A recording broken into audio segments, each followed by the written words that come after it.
Lots of information at the start of this question. We've got A with mass m lying on a plane here with a certain angle, and then B with mass 4m on a different plane, different angle. They're attached to use it via some sort of string, light and extensible string, which passes over a smooth pulley here. And then the plane 1 has a coefficient of friction, so it's gonna be a rough surface, whereas plane 2 is smooth, there's going to be no friction there. We're told that A is held at rest, so the string is taut and lies in a line of greatest slope on each plane. That basically means that even though the picture doesn't imply, we can say that the string is like parallel to the slope. And then we've got a diagram. So I've gone and basically added a few bits to the diagram down here, made it a little bit larger. I've added the weights, I've added the angles, and I've added the coefficients of friction. So I'm going to pick things up from here now. Now I shouldn't forget the question, which was to show that when A is released, it's going to accelerate towards the pulley.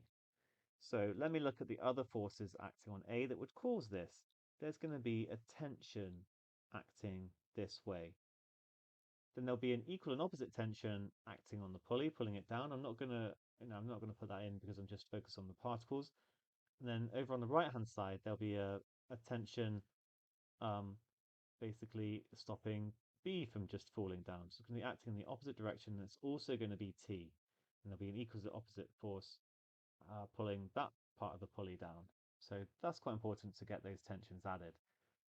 There's going to be a normal reaction force from the slope on to M, and I'm going to call that R1 because we're on that slope 1, and then 1 over here, which is R2.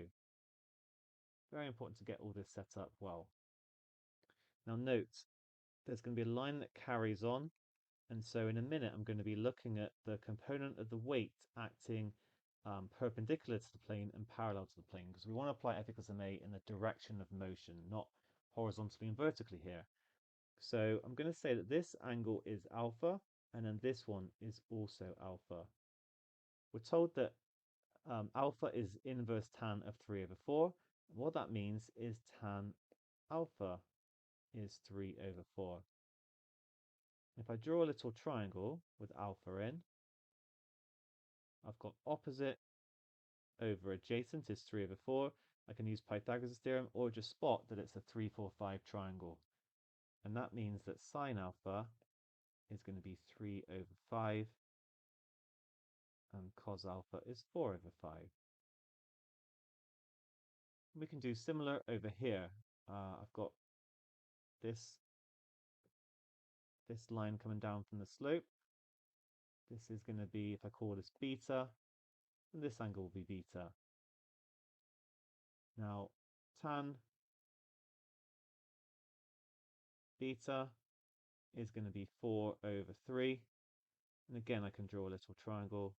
Oh, sorry, actually, let me draw it the same way as the slope. Doesn't really matter, but just to mimic it. That is beta.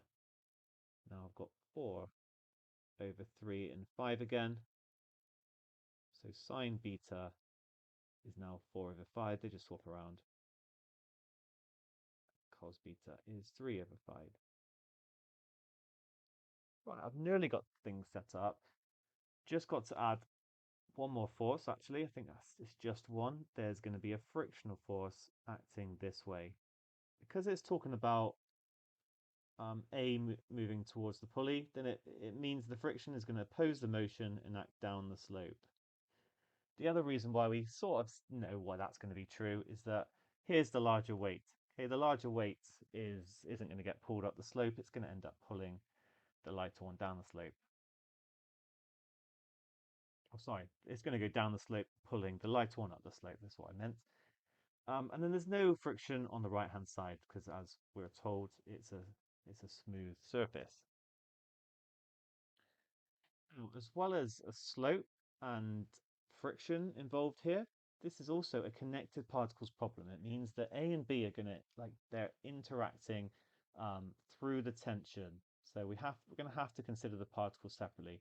That's why I drew the forces on A in blue and the forces on B in green to show that they are like these separate identities. You can't consider it a single system. because they're not accelerating in the same direction like when you have a car trailing a caravan or whatever. So we're interested, we've got this in the back of our mind, we're trying to show that it's 7g over 15, but we're interested in the motion of A. So I'm going to treat them separately and start out with A. Now I think I'm going to go straight for it and apply F equals ma up the slope. So then I'm going to get that T minus this frictional force. Now I've got to look at the component of the weight down the slope. It's going to be minus mg sine alpha. I always think about it, if you like rotate it into the angle, that's going to be the adjacent of the triangle, then it's going to be cos alpha. And we can draw that, we can draw this triangle with mg as the hypotenuse as shown. Just going to get rid of it because I think sometimes it makes it a bit harder to see, but it's going to be minus mg sine alpha. And that is going to equal ma. Now remember, we've shown that sine alpha is 3 over 5. Okay, I can also apply F equals ma on A, still on A, that is perpendicular to the slope. So then R1 minus mg cos alpha, that's going to equal 0. Or in fact, I can rearrange it and just say that R1 is equal to mg cos alpha. And I can also put in that cos alpha is going to be 4 over 5.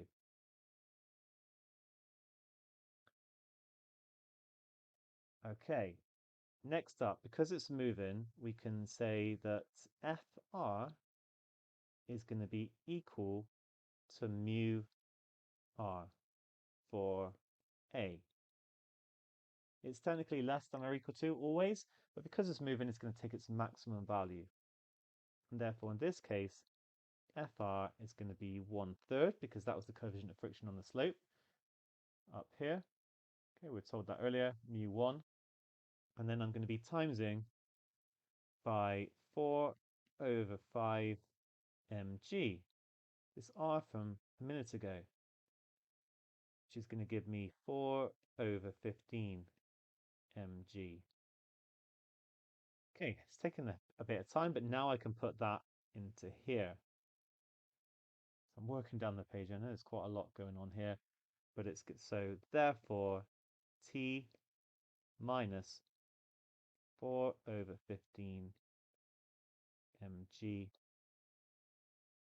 minus 3 over 5 mg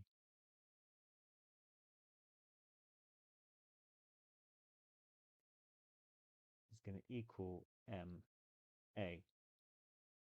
This is 9 over 15, so I could actually write it as T minus 13 over 15 mg was ma. All right, much more involved than year one connected particle problems. Cool. But yeah, with the having to resolve in two different directions and deal with the friction. But we've got ourselves an equation that relates T and A with just M as this unknown, and of course G is going to be 9.8. Now I'm going to take a look at B.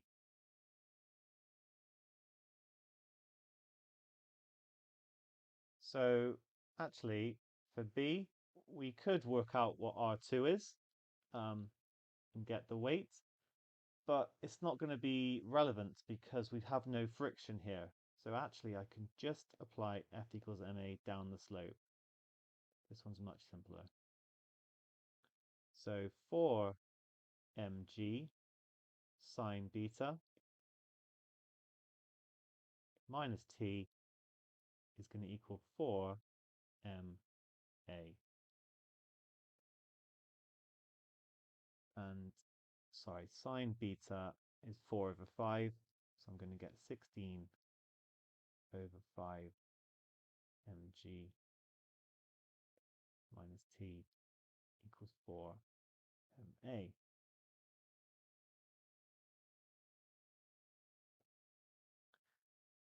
Right, we've got simultaneous equations.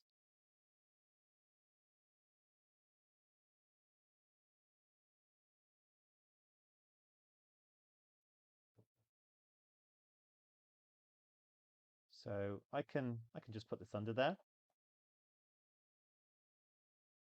And a similar way to connected particles problems for pulleys, like vertical pulleys in year one, can add these together.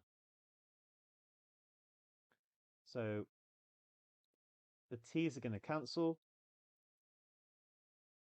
and I'm going to get, all right, I've got 16 over 5. That's going to be 48 over 15. Sorry, I'm doing this without my calculator at the moment. So I'm going to get 35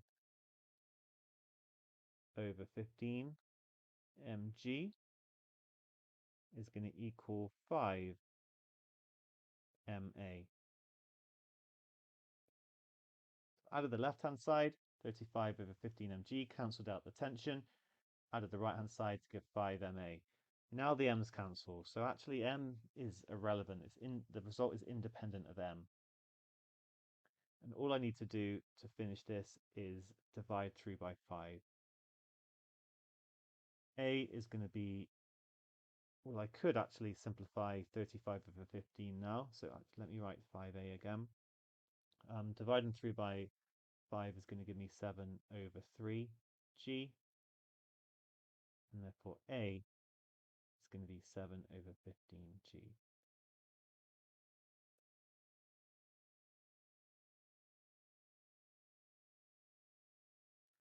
On to part B, we're asked, assuming that A does not reach the pulley when it's going up the slope, show that it's moved a distance of 1/4 meters when its speed is root 7g over 30.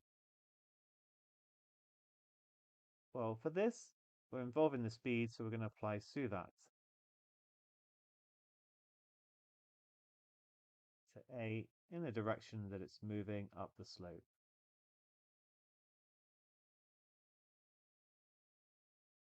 Now, we know that A is equal to 7 over 15g, because we showed that earlier on here.